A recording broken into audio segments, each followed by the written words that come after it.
رحمن يا رحمن ساعدني يا رحمن اشرح صدري قرآن املأ قلبي قرآن واسق حياتي قرآن رحمن يا رحمن আসসালামু আলাইকুম ওয়া রাহমাতুল্লাহি ওয়া বারাকাতুহু। প্রশ্নোত্তর পর্বের এই পর্যায়ের প্রশ্ন হচ্ছে, মৃত ব্যক্তির মাগফিরাতের জন্য 3 দিন, 4 দিন অথবা 40 দিন এই জাতীয় দিন নির্ধারণ করে দান সদকা করা অথবা মৃত ব্যক্তির জন্য দোয়া করা এবং তাবলীগ জামাত যে 40 দিন নামক চিল্লা প্রদান করছে সে চিল্লা দেয়া, এটা শরীয়তের বিধানে কতটুকু যুক্তিযুক্ত? আলহামদুলিল্লাহ, ওয়াসসালাতু ওয়াসসালামু আলা রাসূলিল্লাহ ওয়া আলিহি ওয়া আসহাবিহি আজমাইন।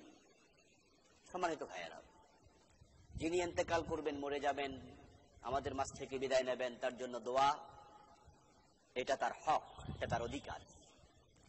একজন মুসলমান আর একজন মুসলমানের জন্য দোয়া করবে, এটাই স্বাভাবিক। রাসূল সাল্লাল্লাহু আলাইহি ওয়াসাল্লাম আমাদেরকে মৃত ব্যক্তিদের জন্য দোয়া করা শিখিয়েছেন। পবিত্র কোরআন মাজিদে আল্লাহ তাআলা যারা আমাদের থেকে অতীত হয়ে গেছেন তাদের জন্য দোয়া করতে আমাদেরকে বিভিন্নভাবে উৎসাহিত করেছেন। আমরা আমাদের প্রিয় মাতা পিতার জন্য জীবদ্দশা এবং তাদের ইন্তেকালের পরে আমরা দোয়া করি, আপনজনের জন্য দোয়া করি।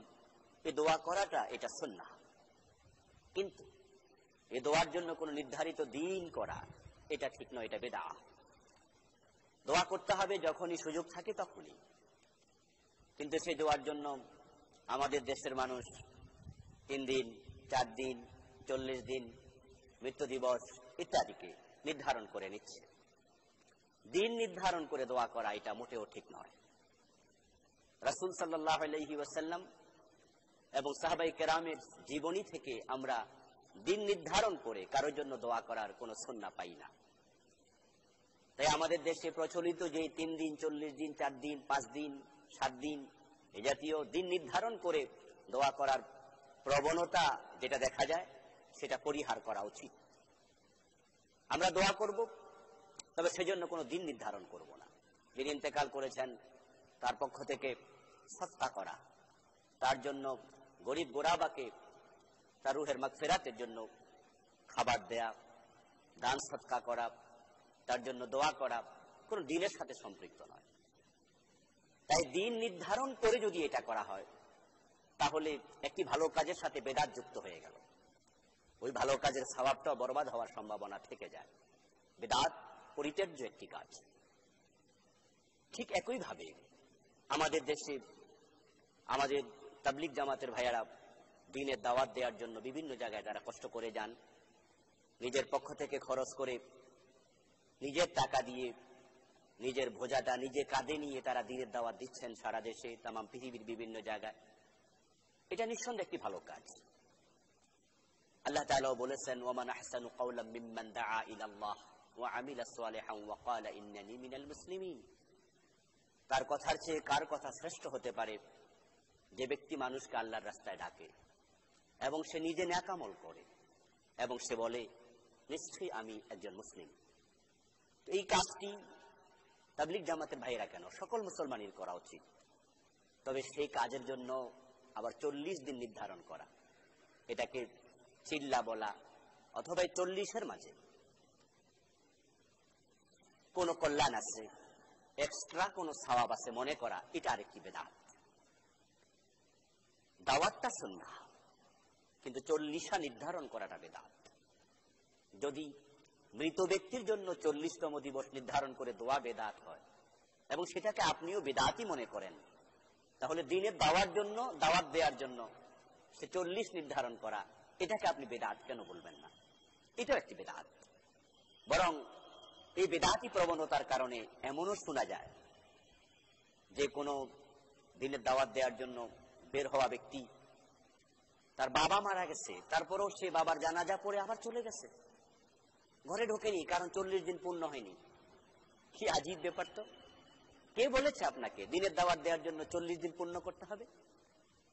আর এই 40 দেওয়ার মাঝে কি কল্যাণ আপনি পেয়েছেন?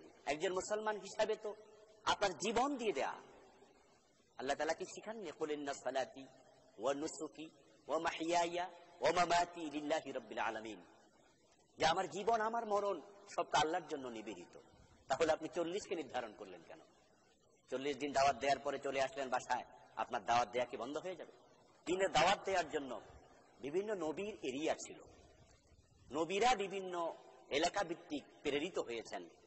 আল্লাহ তাআলা পবিত্র কোরআনে বলেছেন, ওয়া ইলা আদিন আখাহুম হুদা ওয়া ইলা সামুদা আখাহুম সালিহা লাকাদ আরসালনা নূহান ইলা কওমিহি। এভাবে আল্লাহ তাআলা জাতির নাম উল্লেখ করলেন। কোরআনে আবার এরিয়ার নামও আছে, ওয়া ইলা মাদিয়ানা আখাহুম শুআইবা। আল্লাহ বলেন, আমি মাদিয়ান নামক এলাকায় শুআইব আলাইহিস সালামকে প্রেরণ করেছি। তাহলে এরিয়া ভিত্তিক দাওয়াত নবীদের ছিল, কিন্তু আমরা যারা উম্মতে মুহাম্মাদি, আমাদের জন্য কোনো এরিয়া নেই। তাহলে আপনি 40 দিন দাওয়াত দেওয়ার জন্য অমুক এলাকায় গেলেন, সেখান থেকে আপনি বাড়িতে ফিরে আসলে কি 40টা ভঙ্গ হয়ে যাবে? কেন? আপনার এলাকায় কি আপনি দিনের দাওয়াত দিতে পারছেন না? তাহলে আপনার 40টা কি এলাকার বাহিরে হওয়া লাগবে? আর ঘরে আসলে কি সে 40টা ভঙ্গ হয়ে যাবে? আমার ভাইয়েরা, এই প্রবণতা কি বেদাতি প্রবণতা। এরপরে 3 চিল্লা যে ব্যক্তি দিয়েছে তার সম্মান অনেক বেশি হয়ে গেছে। আশ্চর্য কথা তো। কোথায় পেয়েছেন আপনি যে কোনো ব্যক্তি 3 চিল্লা দিলে তার সম্মান বেড়ে যাবে? এমনও প্রশ্ন শোনা যায়, একজন আলেমকে বলে, হুজুর আপনি কি চিল্লা দিয়েছেন? আজীব প্রশ্ন। যে ব্যক্তি তার জীবনটাই, সে ছোট কাল থেকে 16টি বছর আল্লাহর দ্বীন শিখার জন্য নিজের জীবনে 16টি বছর উৎসর্গ করলো, পরবর্তী কর্মজীবনে সে পারত অন্য কোনো জবে যেতে, অন্য কোনো চাকরিতে যেতে, সে কোয়ালিটি যোগ্যতা তার আছে, কিন্তু সে অন্য কোনো চাকরি গ্রহণ না করে সে আবার দ্বীনের সাথে সম্পৃক্ত একটি চাকরি নিল, হয়তো মাদ্রাসায় পড়াচ্ছে, মসজিদে খেদমত করছে। এইভাবে দ্বীনের সাথে সম্পৃক্ত থাকার জন্য সে অন্য কোনো চাকরির সুযোগ না নিয়া বেশি বেতনে চাকরি করার সুযোগকে সে পরিহার করে কম বেতনে ইসলামী বিভিন্ন ইবাদতের সাথে সম্পৃক্ত